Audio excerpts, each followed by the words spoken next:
Hello there, it's Tuesday, the 18th day of August. I'm your host, Adrian Atkinson. A special welcome to our viewers at home and abroad and anyone joining us for the very first time. We have an informative show lined up just for you today, highlighting some of the initiatives and developments taking place right here at home. Stay with us. Jamaica Magazine continues after this break. After every natural disaster, our farmers tend to focus on crops that they are able to reap in a short period of time. What usually happens as a result of this is that they end up with a glut. So our tip for our farmers is to be mindful of your long-term goals, and you should also diversify whatever it is that you are producing to ensure that you have a sustainable plan in the future.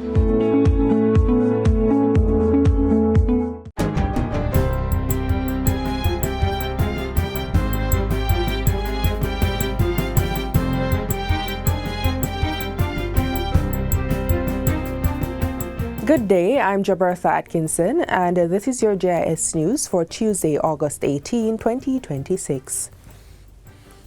Dr. Brian Landgren has been appointed Governor of the Bank of Jamaica effective August 19, 2026.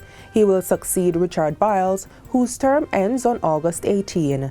The appointment is made by the Governor-General in Council following a selection process led by a search committee established in April. Dr. Landgren brings more than 2 decades of experience in central banking, financial stability, and multilateral development.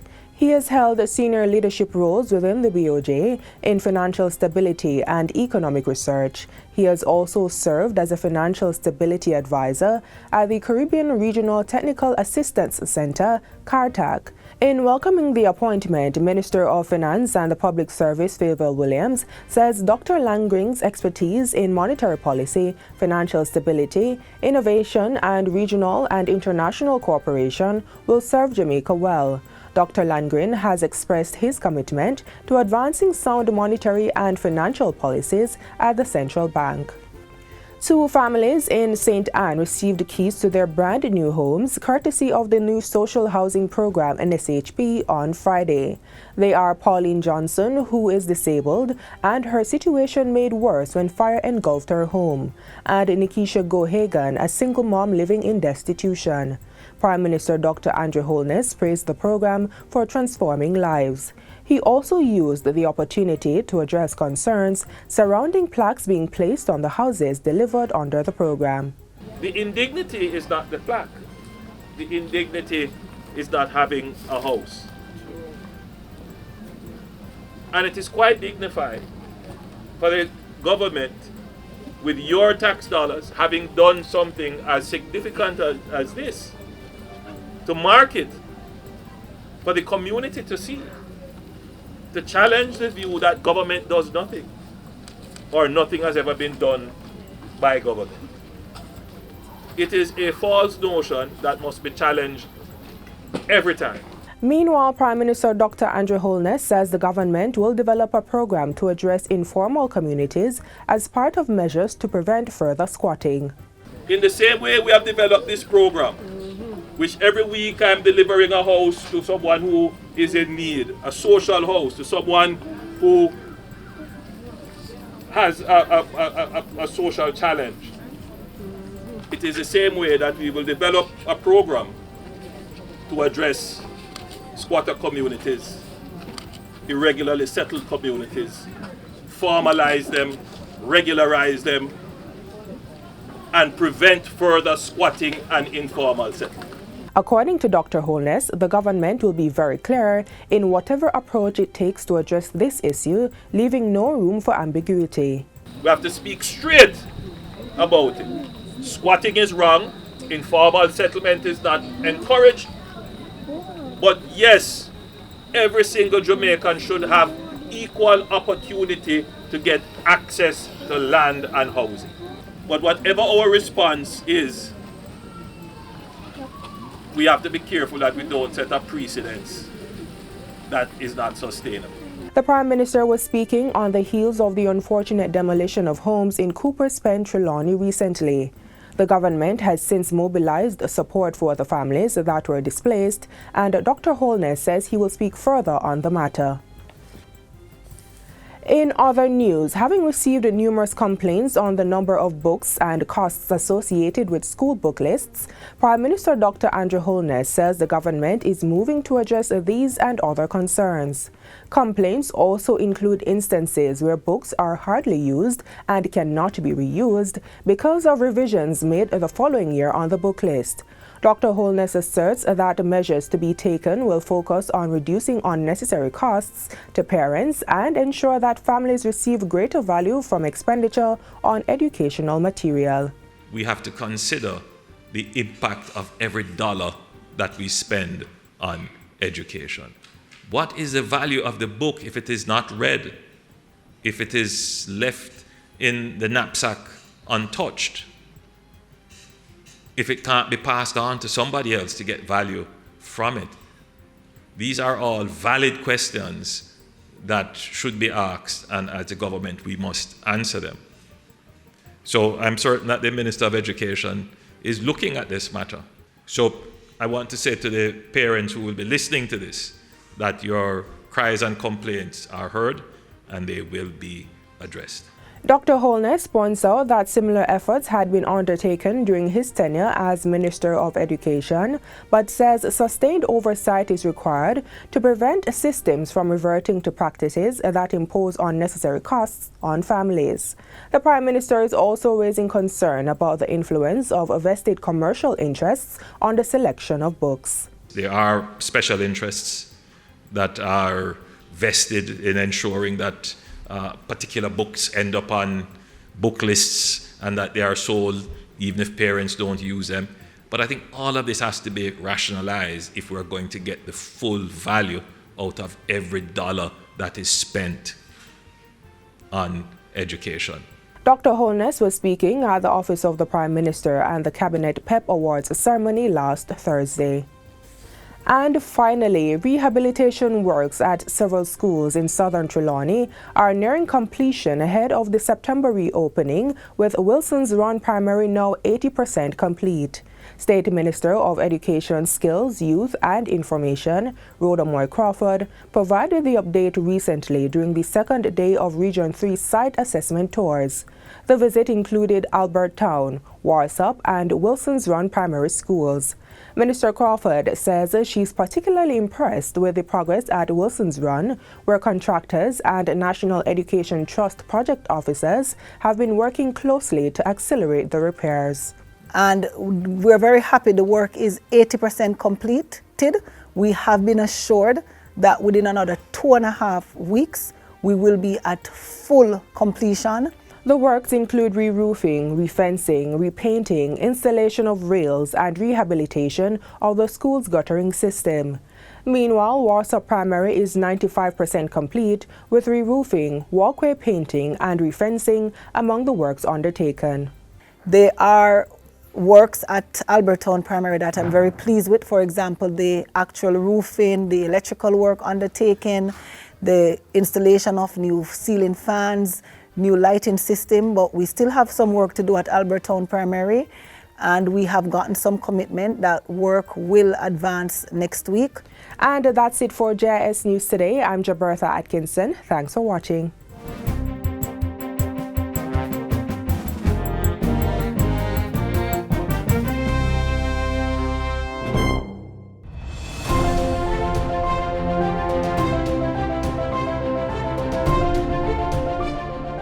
The summer heat is on and it's the perfect time to make cool, eco-friendly choices. Stay cool, stay hydrated, and protect the planet by sipping from a reusable water bottle instead of single-use plastic. Every refill helps keep plastics from our streets, drains, and oceans. Let's beat the heat and plastic pollution together.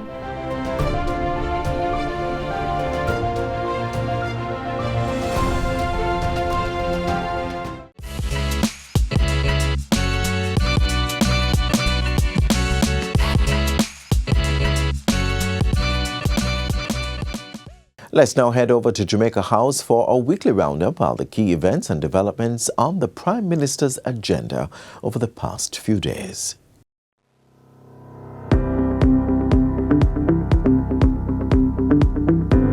Prime Minister Dr. Andrew Holness last week shared the direction for the development of an iconic design and resilient structure for the Morant Bay Museum in St. Thomas.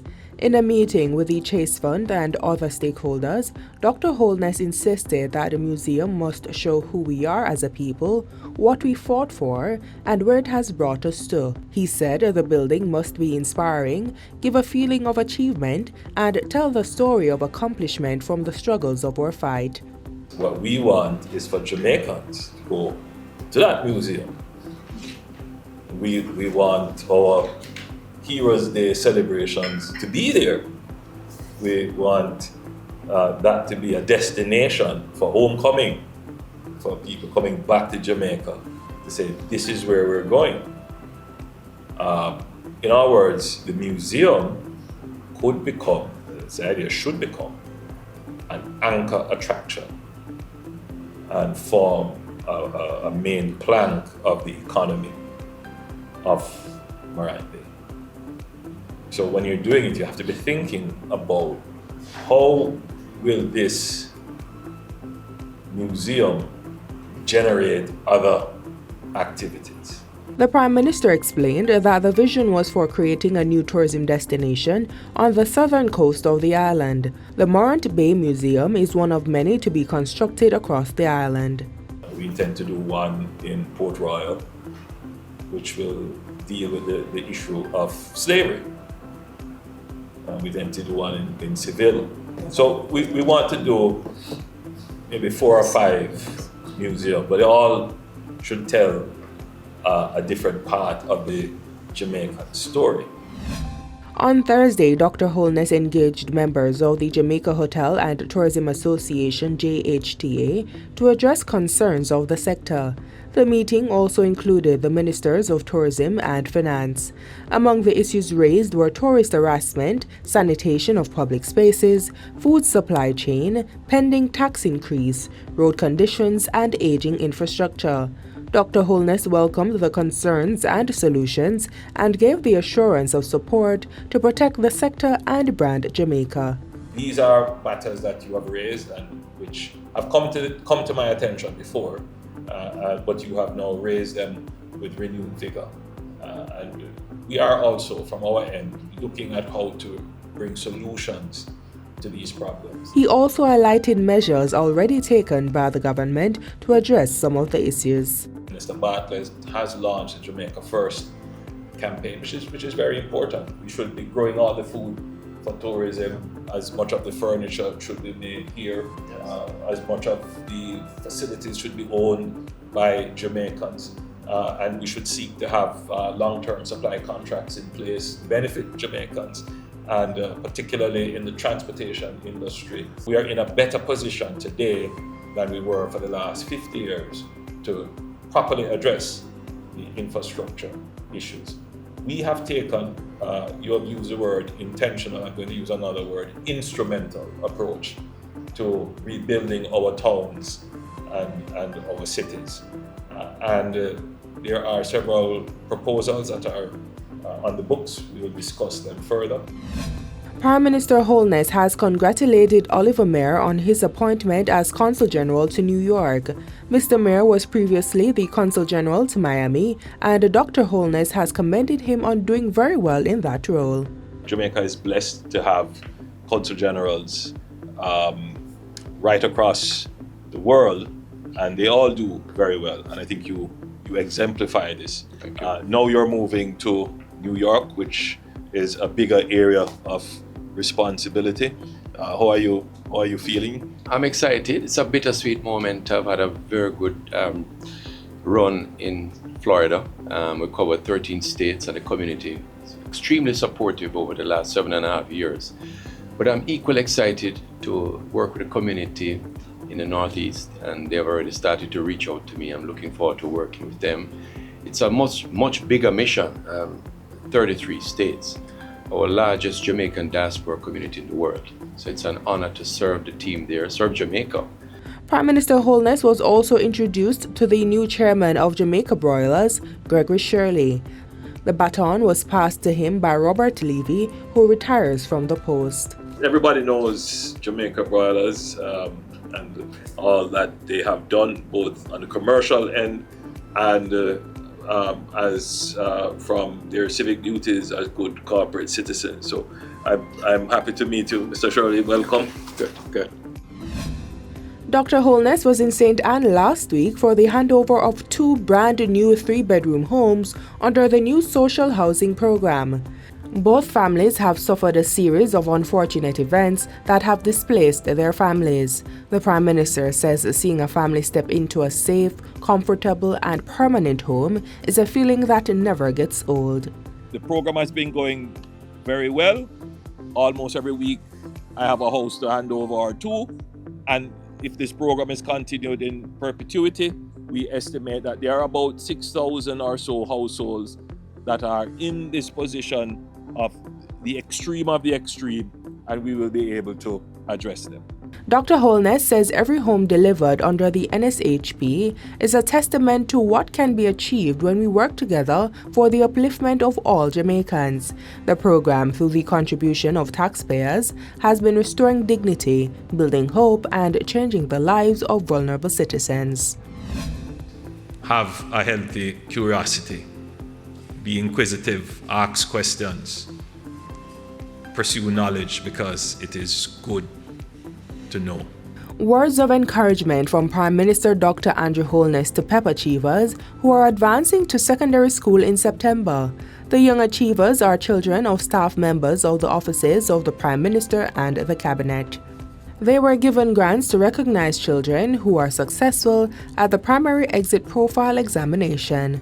Knowledge makes you a happier person. And more importantly,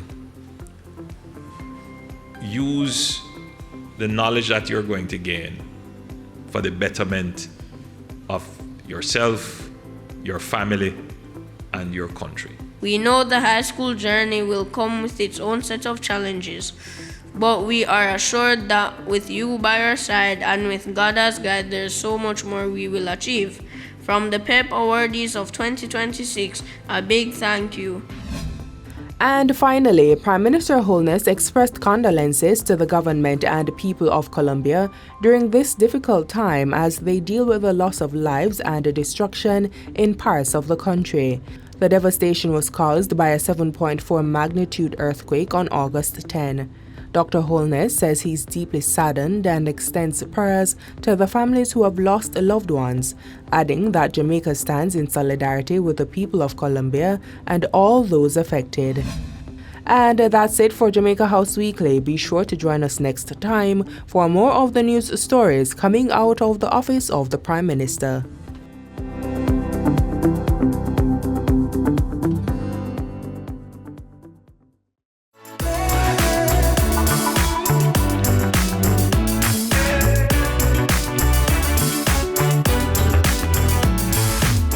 Water availability remains a major concern for some communities across Jamaica. In this final part of our discussion with the Minister of Water, Environment and Climate Change, Matthew Samuda, he outlines the government's response to the challenges facing rural communities and plans to improve access to reliable water supply. Let's listen in on the conversation.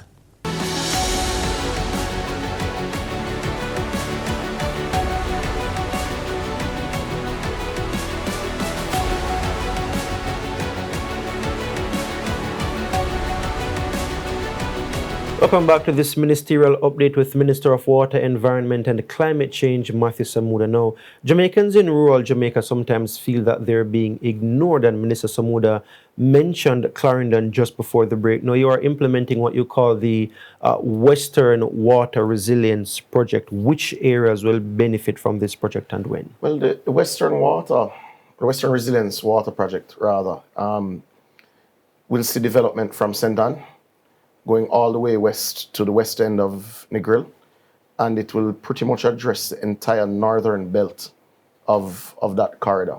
It will also stretch around to Roaring River in Savannah Lamar. Now, this project has 3 phases. We have started phase 1. We're midway, well, not midway, but we have started the construction phase of phase 1. So citizens driving in the vicinity of Coral Gardens in Montego Bay would see pipework underway now. Citizens going through Lucy this evening would see pipework underway. This phase is $170 million US dollars of pipework that is being done, which will see transmission mains from Martha Brae replaced all the way into Terminal Reservoir in the center of Montego Bay, and we'll see pipework and replaced lines from Great River on the boundary of Hanover and St. James going all the way to the edge of West End. Yeah. So it's a massive, massive undertaking. The second phase will be the upgrade of existing water plants, which are at Martha Brae and Great River. And phase 3 is the construction of 2 new water plants, which include one at Rio Bueno and one at Roaring River in Westmoreland. Yeah.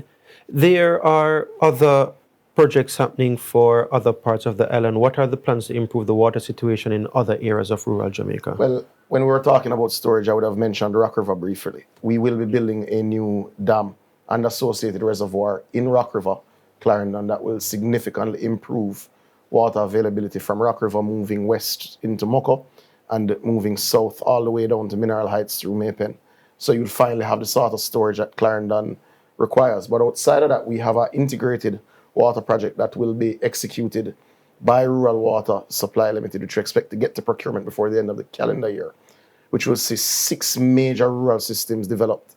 And we've scoped it that 36,000 households that have very poor water supply now or none will have significant improvements to their water supply. So areas like Port Morant in St. Thomas, areas like Green Park, which is at a weird point in St. Thomas. It actually touches Southeast St. Ann, Northwest St. Ann, and Southwest St. Ann. So you're touching St. Thomas. Let me just have a pause right there, because this is the final question that we'll be taking. Yes, Minister. We'd like to ask what you can do for St. Thomas and the water system, because water, we know a drought everywhere now. But if you can help develop the water system in St. Thomas, as it can flow to town and flow all over Jamaica, and it'll help. Well, I mentioned the Port Morant system. That system will cost close to $800 million, and it will significantly improve water supply for over 6,000 households in that area, which is, using the average of 4 per household is 24,000 persons. That's a massive investment in any one parish. But what people also should remember is that a large part of the cost of the South Coast Highway was actually the pipework. So what we've done, we've changed all of the transmission mains that run from Harborview all the way right around to Portland.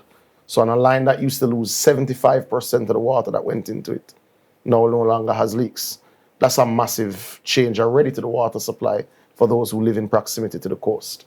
Now, where people have challenges, especially in parishes like St. Thomas, is when you move further into the hills, where you have these small municipal systems that really haven't been maintained for decades. We are doing a full assessment of our municipal water infrastructure. We believe it's going to require significant investment.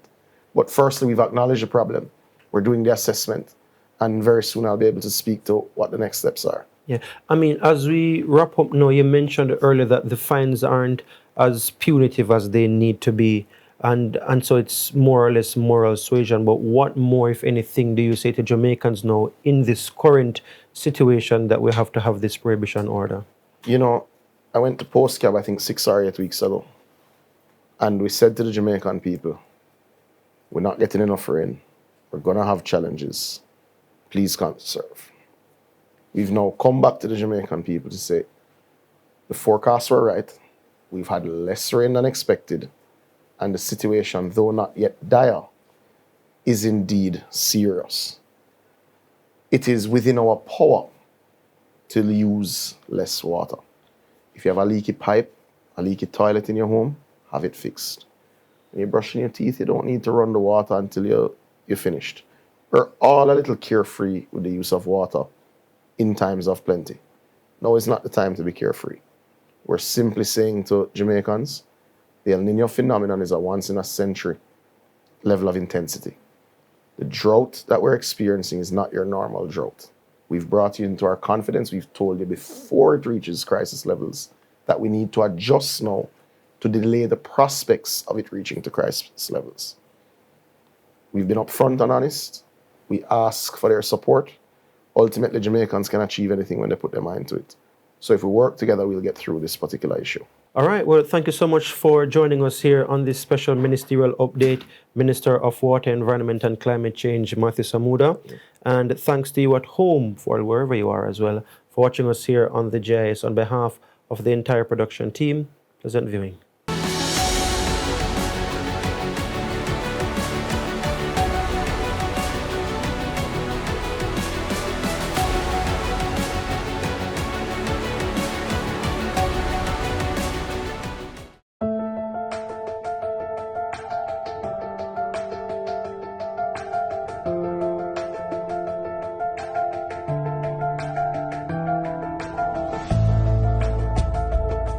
While we are seeing a reduction in terms of the damage being done to hydrants, we still continue to see situation where persons they continue to abuse the hydrants.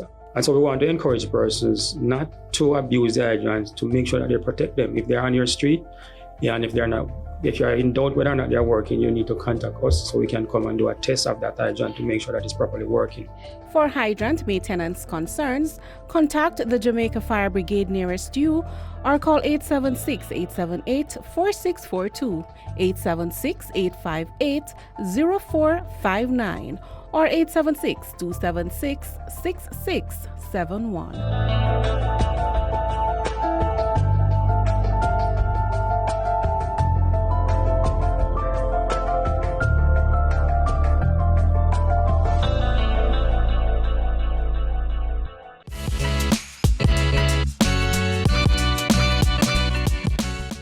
And that's a wrap for today's edition of Jamaica Magazine. Remember, you can visit our website at jis.gov.jm for more news you can use. On behalf of the entire production team, I'm Adrian Atkinson. Stay safe.